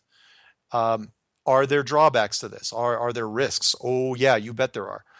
One is the Antarctic Defense Force, which controls the coastline. If they knew what you were kind of up to, if they kind of figure out what's going on, yeah, there'd be a risk. If it was me and I wanted to stop something like that, infiltrate the crew of either one of those boats, cause a mechanical malfunction, delay it somehow, and if that didn't work, bribe or threaten, whatever you want to do. But do you guys kind of get the concept with that? Send some pirates down there. So it'd be 11,000 if it is a circle Earth, a globe Earth, I should say. It'd be about 11,165 miles around the globe Earth, Antarctica. Oh, okay. Divide that by 11,000 miles by 20 miles an hour, and then see how many hours that is. Let's see, 165 divided by. I'm slacking off because we got a science guy here. Man on the So street. 558 Hours? Does that make sense? Is that right? Yeah. Okay. That's I about think that'd right. be right. So 558, and then cut that in half. Divide that by 2. Divided by 2 would put us at 279. Perfect. And divide that Divided by by 24. yeah, divide that by 24. 11 and a half days. It's Yeah. called 12 days. Yeah, that's about right. Sounds good. So 11 days, those boats should run into each other, and given around a 20 mile an hour clip. And this is it is the only thing on the difference between the globe map and the flat map. This is probably the most glaring, because there's something on the flat map that shouldn't, and people got to remember this. Anyone who's listening out there's something on the flat map that should not exist in real life. And that is a massive coastline of Antarctica. It shouldn't be 11,000 miles around. It should be 60,000 miles around or something like that. Should be huge. And you could prove that out. Once you got past 11, you round up. Let's say you estimated like 15,000. Once you breach about 15,000 miles, you could pretty much quit and say, okay, that's it. Now, would someone try to stop you? Yeah, I'd say they would. So if you want to do it quicker, and if you didn't want to mess with the money for hiring 2 ships, you could do it with 1 boat and 1 plane. Same sort of thing, though. In fact, the boat doesn't even have to move. You just park the boat offshore, and you send the plane either clockwise or counterclockwise. And 11,000 miles later, in fact, do this, Trev. Do 11,000 miles divided by, 550 miles an hour, roughly. How many hours is that? 20 hours. 20 hours. Yeah. So it's you could tell in 20 hours if this thing works, because in 20 hours that plane should, and then you don't have to worry about icebergs or anything like that. You should be able to run, come back around to that boat again. And if you don't see that boat, or if you're not anywhere close, and I'd really be curious to see how the GPS works on that thing, because what would happen is if it was a flat map, then the GPS of that plane would act all screwy, because you'd think you'd be gaining on the boat and you wouldn't be moving. The GPS wouldn't be moving at all. You'd have these weird gaps where it'd be like you'd flown 300-400 miles and the GPS doesn't even blink. So yeah, that'd be fun to check that out. The one thing I thought of when this question was brought up is if way to take a southern continent and go diagonal, basically spin the side on a globe map of Antarctica. Yep. But the problem with that, the way they put Antarctica on a globe map, you really can't go diagonal because it's not true south. So no matter which continent you come off in true south, you have to run into, even on the globe, Antarctica, which is perfect because you would have to run into it on a flat Earth as well. Exactly. So it was drawn perfectly. I mean, that's all I can say. Yeah. It was. Yeah, the layout is perfect because either way you run into the same thing. Mm-hmm. It's a great design because you don't know any different. The model, the Antarctic continent works great for both models. That you will run into it. The difference is that the coastline is in dispute. But if the government and the military control the coastline, then you don't have to worry about it. All you have to do is, if someone wants to do a tour group, spend the $10,000 and go out to the peninsula and take some pictures of some penguins, that works out fantastic. That's great press exposure, but nobody gets to map out the actual coastline. And I know there's a thing out there saying, oh yeah, the Russians circled it. It's like, no. The Russians they were absolutely in on it since day one with us. The United States. They were our buddies in this whole thing, to where they know full well how to work this system, and they've had 50, 60 years to perfect it, and it's only now that it's breaking down. So before we're going to break for our last segment, because I think these tests are good enough that just about anybody can follow them, and again, which is why I leave every clue with do your own research and ask questions, because really don't take it from me. Prove this thing to yourself, Prove that there's a curve. Prove that there's the altitude issue or gravity. But before we're going to break, real quick, of course, other flat Earth challenges. The little ones. If you don't want to go out and do anything, you just want to go online. The obvious ones. Find two approved, using any search engine, two approved images of the Earth from space that they're approved from NASA or any space organization, for that matter. Don't give me that Russian one that was done in how many megapixels that was this year. Don't give me that. Don't show me the Japan one where it says, "Oh, the Earth's rotating." No, it's actually not rotating. It's a geosynchronous supposedly position, and all that it's doing is you're just seeing the same side of the Earth, and the sun's just supposedly panning over it. That's not rotating. That's lazy, is what that is. And what was the other one? The 180-degree camera. Oh, That's yeah. Find any, again, why no one's figured this one out yet. Find any exterior astronaut shot. Don't show me a freaking GoPro from weather balloon. That does not count. Astronaut has to be holding the camera. Find me any astronaut shot from any mission done over the last 50 years from any organization where the astronaut, exterior, not interior, you monkeys. Because if you send me one more interior shot, I'm going to start shooting people. Where they do at least 180-degree pan or better, because it's not out there. And again, you should have found it by now. It's been 5 months. Where are they? Tell me why they're not there, debunkers. Love to hear from you. So when we come back from the break, we are going to get into a little bit of flat Earth friendship stuff. Look at some videos and stuff that have come out in the last week. There's some really, really neat stuff that's been put out, some tests, and some other things. So we'll be back with that.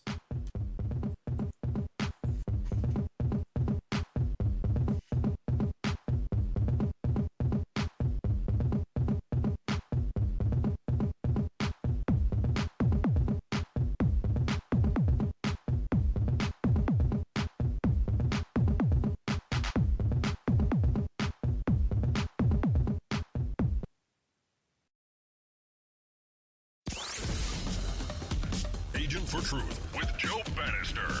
Saturday on Truth Frequency Radio.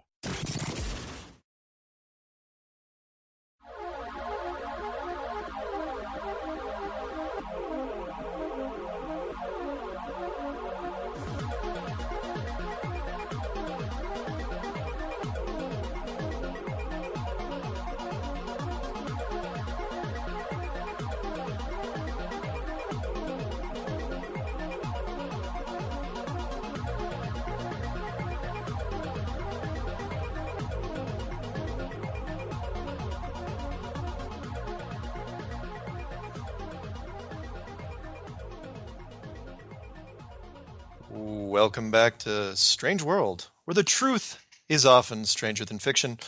I'm Mark Sargent. With me are Jonathan from Jersey and man on the street, Trevor Purvis. Okay, you guys, you ready to look at some videos of what's going on out there? So last week we did an episode which I am personally proud of called Flat Earth Friendship, and the reason why is because I actually turned on comments on this video. And put a little disclaimer out there. It's like, look, you guys want to start yelling, be prepared for bad karma. Be prepared for car wrecks and trees falling on you and all sorts of bad stuff. But believe it or not, the comments and the ratings were really good too, and the comments were really civil. And I loved that most people didn't come at each other with pitchforks and torches. So that was really fun. But it was neat because I like talking about some of the people. Because again, this whole movement thing, this is not about me. There is so much stuff that's out there.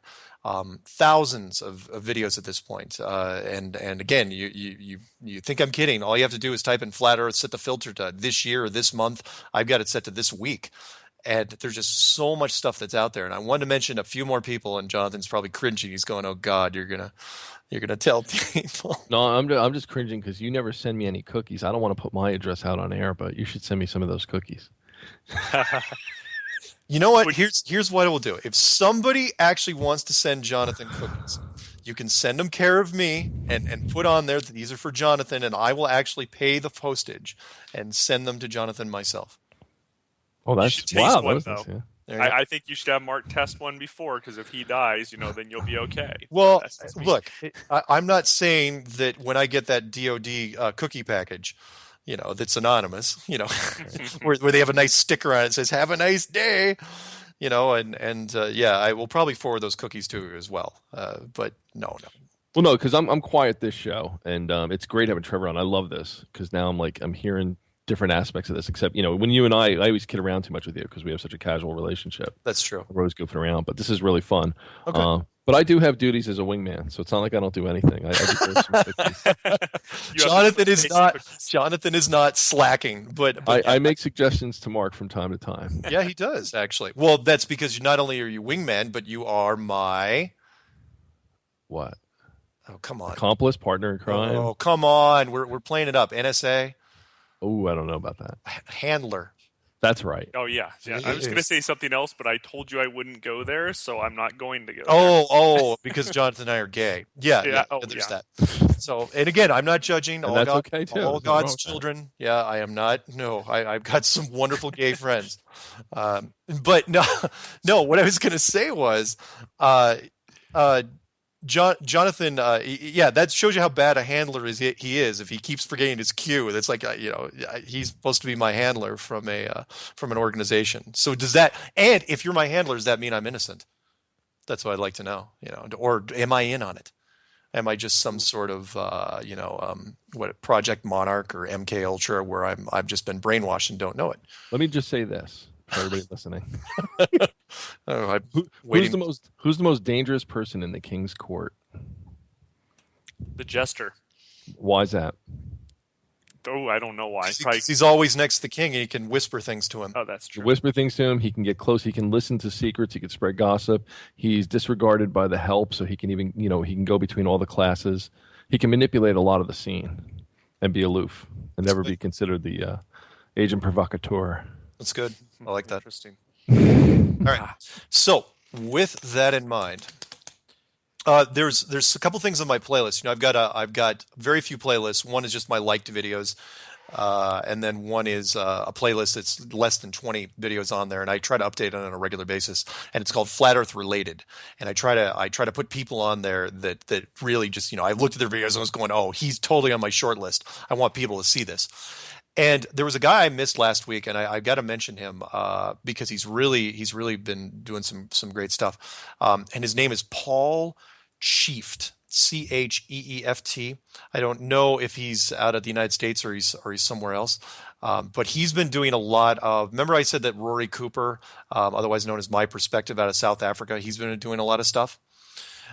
This guy's doing the same sort of stuff, and he's doing, some severe polish on there. He's not narrating. No, I'm sorry, not narrating any of this, but he's been making since about 2 weeks ago. He's made 12 videos in 2 weeks, and they've all been, between 3 minutes and 8 minutes long. And they're really neat. And he really goes into the perspective of his model of the sun. And he does a lot of 3D modeling, and he focuses on the rotation of the sun and the moon and how they go across the sky. And he's doing some really, really great stuff. And so he made it to my short list, and I'm totally recommending his stuff. It's really, really good. The other guy, and I sent this one off to both of you guys, which was this one was just released recently. It was by a guy called P Brain. What? No, nothing. Are you guys sending notes to each other again? No. Swear to God, I am. The name P Brain. P Brain. Yeah, whatever. Nice cover. So, I'm gonna kill you guys later. So, I know it's the end of the show. Stay focused. Lamar, focus, Lamar. Focus. So this guy, P Brain, P-B-R-A-N-E. Doesn't have a lot of followers yet, but he released something called, you guys saw this, called Time Lapse of the Sun Proves Flat Earth.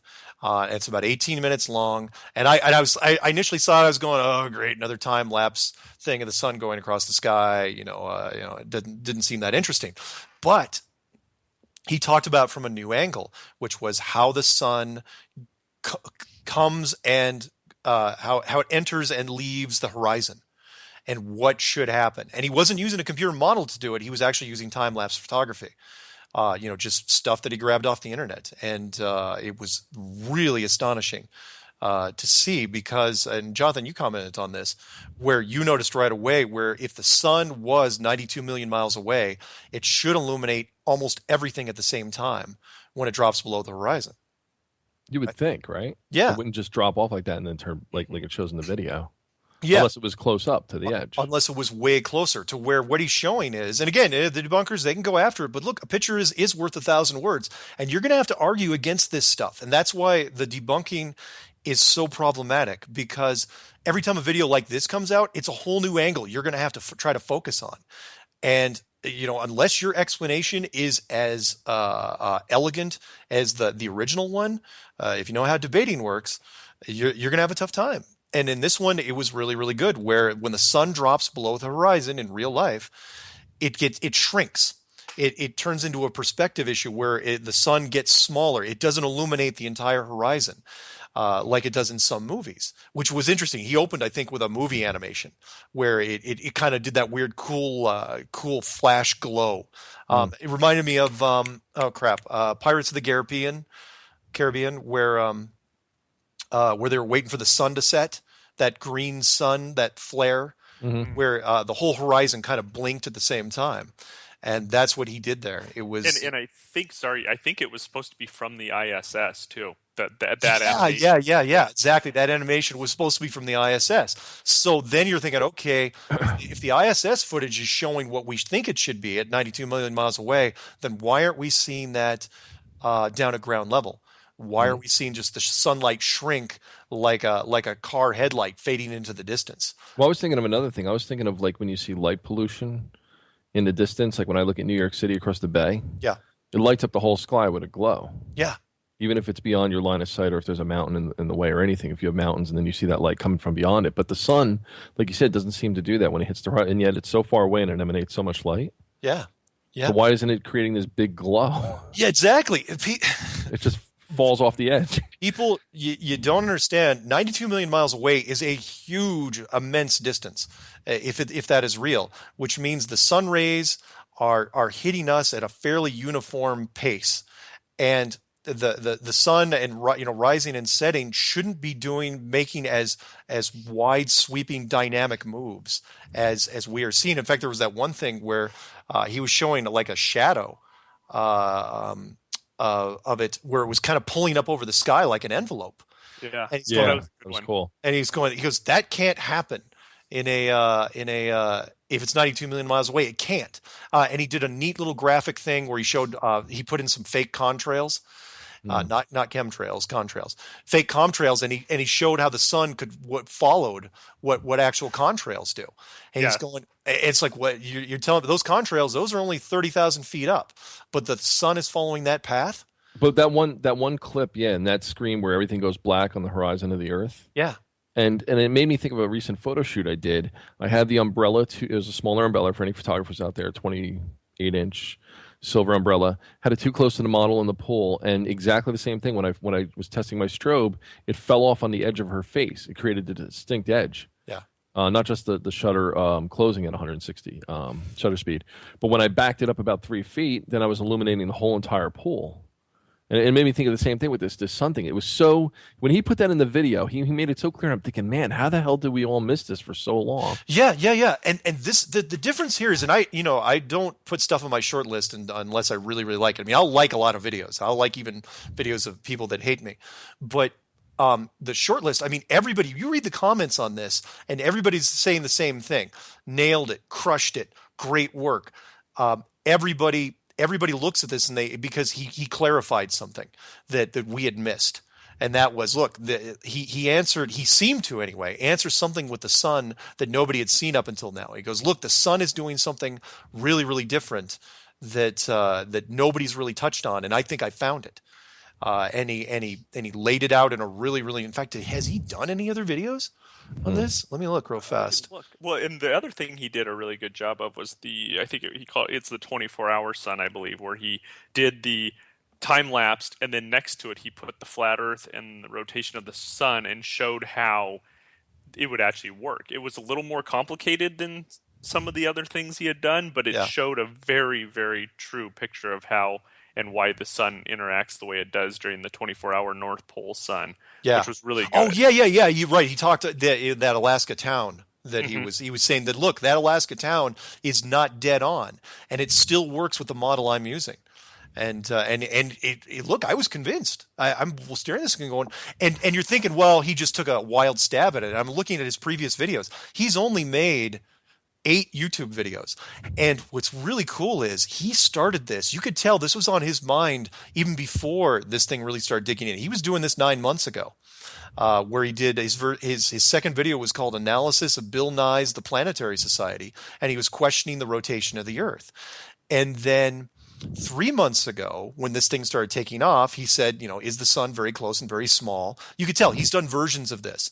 And then he did again, the second version of that, Perspective Horizon, Flat Earth, question mark. 3 weeks ago, he does Thin Horizon, proves flat Earth. And then yesterday, he comes out with time lapse of the sun proves flat Earth. He was refining it, and then he did this one, and it was like, he got it absolutely right, I think, in this case. And whether or not the debunkers can come after him, it's not going to matter, because he's going to convince a lot of people of a different aspect with this video. So, great, good for him. Again, flat Earth friendship, all good things. Who else was I going to mention? What? No, nothing. I love the title. But Flat Earth Friendship? Yeah. Yeah, I know. It sounds silly, but actually I never got a single piece of hate mail off of the friendship part. I hardly get hate mail ever anyway, but nobody called me out. Because look, if you're attacking friendship, then you know what? Then there's no hope for you. Don't. Jonathan filters your hate mail as your handler, just so you know. Just so you don't get discouraged, but that's how it works. Damn it. If you guys joke about that, part of me believes you. Just because I could blow that up real quick, but I won't. No, don't ruin it for me. Don't ruin it. Okay. Oh, because I'm supposed to be continuing on with this stuff, and but this isn't all about you, Mark. Your words, not mine. It is not about me.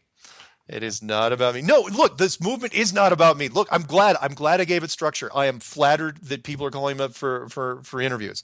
But this, I better not be just about me, because it's too big. This thing's way too big to be handled by any small group of individuals. This is going to take a big community to do this. And again, I'll do what I can. But I'm not gonna. Don't expect me to start leading charges across the ice necessarily. I'm not. Or in this case, in fact, I was joking with somebody recently. I said, don't expect me to go out and start writing lyrics for a song and playing a ukulele version of the Flat Earth song. But there is one at the end of his video, of P-Brain's video, that's a great Jamaican Flat Earth song. So watch it all the way to the end. Oh, no, I know that song. I remember when it came out. Okay, and you want to know? Okay, because you probably already know this, guys.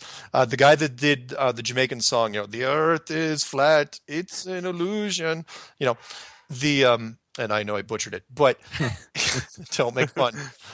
Was the there was a band, and actually, I think the guy's actually friends with Eric. And because that whole song is on Eric's channel, and I've actually emailed that guy. The guy, he was a big Jamaican singer some years ago. He got out of the biz a few years back, but you could look him up. I can't remember the name of the band off the top of my head, but he's on Eric's channel, and he's done some big shows. But it was really cool that he was on there. But no, I was talking about the ukulele girl that came out recently. I sent, and she actually wrote lyrics to it, and we don't even know who she was, but she wrote, young girl who decided to do a little song on a ukulele about the flat Earth, and I thought, wow, that's bold. Again, you will not see me singing about the flat Earth unless I get paid to do it. and even then I will probably resist, because I probably no, this is a terrible idea. But there was another one that I really, really liked. I wanted to tell you guys about, and I don't know if I sent it to you. And that was I sent it I think to you. Maybe I'll send it to you right now, Trev. Called Flat Earth, Will You Be Ready? Yeah, I did not see that one. So yeah, please. I didn't get that either. You didn't? You guys didn't? Neither of you guys watched it? You guys suck. So, okay. So here what it was. Some guy, his YouTube channel is called, it's on my short list. It's called ZURN Zern Music. Oh, wait, I apologize. I did get this. Thank you. And it's only a minute. It's only the first minute of the song, but it's really, really cool. Somebody turned a song from, I don't know, 5-6 years ago by a female British singer named Imogen. Ooh, honey, your name. I don't know what I'm going to do. Imogen, Imogen. That's her first name. Heap. That's her last name. From her album Eclipse, and the song's called 2 to 1. And it's a really cool little set of lyrics. And some guy set a flat Earth plane kind of time lapse video showing how the plane is always flat to her stuff. And I was going, wow, if there's a better theme song, I'd love to hear it. I mean, yeah, the reggae flat Earth song's kind of cool, but this one's got kind of a movie sort of show intro to it, which is really, really neat. I got tingles. In fact, I put that on the comments. You did. You said gave me tingles. It gave me tingles. I'm watching this going, oh, this is really good, because it's already built in. And she built that song. She wrote that song years before anybody was talking about this. I think even before Matt was doing anything on this. So, other videos. Trev, were there any videos that stuck out to you recently? Anything? I don't know how recent it was. It looks like 2 weeks ago. So it's Flat Earth Conspiracy Channel. Lori Ferrari, I believe her name is. We were talking earlier about the perspective of the mast on the sailboat on the ocean. Oh, right. And I think as far as flat Earth goes, a lot of people have a lot of trouble grasping it at first. It's we've been taught the globe for so long that it's really hard to get. But it's interesting to watch this one because not only does it show the perspective of the boat going away, it gives you that sense of distortion that you'd mentioned on the sailboat. This is a red boat, so it's called the red boat video. Yep. And as it goes away, as they zoom in with the camera, you can continue to see it. But as it gets further and further away, the hull of the boat, the hull is red, and it starts to get almost like translucent, where you can't really see. It's maybe reflecting the water back. Yeah. But you can still see the whole boat. And that's the interesting part is your eyes are going to continue to play tricks on you and give you the sense that as you're looking away, everything's falling away from you. But yet there's no distortion as far as turning the boat on its side like you would see if the boat was going to go over an edge. Yeah. So it's really interesting. It's worth watching. I'm sure somebody has put it around. I found it on her channel at some point in time. There's a long version and a short version. Tried to find the shorter version. It's not worth watching the 25-minute version. Yeah. I think they time-lapsed one of the versions where they cut it back. But that one stood out just because if you're having trouble grasping the flat Earth, you can see, we talked about the mirage of the city, but you can see how there's definitely some type of a perspective going on. Yeah, and that's an excellent point. One, kudos to Lori for, not only is she doing the roundtables, and she is the high priestess. Yeah. She's gonna hate it every time I say that, but I'm gonna say it. I love what she's doing, but she's also going out and doing tests. I mean, the fact that she had enough initiative to go out and freaking watch, a tanker at a distance. But yeah, there's something problematic with the water, and Jeffrey's going to touch on that next week. Jeffrey Grupp, he's doing a lot of vids on. In fact, he was messaging me during the show. He's going, "Is there any other videos of boats I can look at?" Because he's seen a distortion thing as well, where, from all intents and purposes, it looks like the boat is sinking. But when you compare it to other time lapse things, it's not sinking. It's like the water is eating it. From a visual standpoint, for lack of a better word, it's the visuals of the water are interfering with lowest part of the boat. So it's not like the sail is sinking or even tipping forward, and that's what he's going to show. So he's going to show the comparison of, if I'm not mistaken, and I'm not doing a spoiler thing here, a combination of boats and the Chicago skyline. And he's, very, the man's extremely scientific and very enthusiastic about this, and he's totally bought in. So I cannot wait to see what he brings to the table as well. So 4 minutes to the break. I'm sorry, 4 minutes till the end. I can cut loose you guys. So what I wanted to talk about real briefly was there was one video that was done by one of the people that's big into the flat Earth. His channel, I think I've told you guys before. It's Wakey Wakey, Wayki, and he was interviewed recently by Lisa Harrison out of Australia. And she does a lot of interviews, and she interviewed me early on. I think she was like my third interview, and which is really interesting because she's now bringing it up. This is how this thing is happening, where she is bringing this up to people, other guests. Not only is she bringing it up to flat Earth, people that are into the flat Earth thing, but she's also bringing it up to guests that have really not much, maybe on the fringe. They be into conspiracy stuff, but she'll flat out tell them, it's like, what do you think of this trend in flat Earth theory? Now, what was interesting though, when she was talking to Wakey Wakey, another guy out of Australia, if I'm not mistaken, or South Africa, crap, I can't remember, is that she was treating it as, and I'd like you guys' opinion on it if possible, we got 3 minutes to go, is she was treating it as, look, she's savvy enough to realize, she goes, look, something's going on here. She goes, this thing's trending. She goes, forget about the debunkers. This thing is being talked about and being recommended on YouTube. You can shut that down in 2 seconds. She goes, something else is coming. Something else. She goes, there's something else. She goes, it feels like it's a lead into something else. Would you guys kind of agree? Maybe? Yeah, absolutely. I would say that's, as something gets this much traction, I mean, whether it's leading into something else or leading into the truth, it's going to be an interesting run. And I think she's right. It's into something because the traction over the last 3 months has been phenomenal. Yeah, she's treating this with a really suspicious nature, saying, she buys the flat Earth thing, but she goes, that's only part of it. It's like the flat Earth thing is coming out because there's something else coming out. I don't want to say what I believe, but I have a different agenda, so I'll just leave it at that. I hate you. Aliens. At least I'm honest with everybody. Well, no. You got a point, but everyone knows my take on it. It's like, look, if I was going to set up something for something like this, it's like, okay, you set up somebody for the punch, right? But if flat Earth, if that's your lead-in, my God. What do you follow that with? I mean, do you follow that with a staged Planet X with Project Bluebeam? Do you stage that with something else? I mean, it's whatever it is, it's got to be huge. All I'm going to say is Mark paid a high price to get a seat on this ark.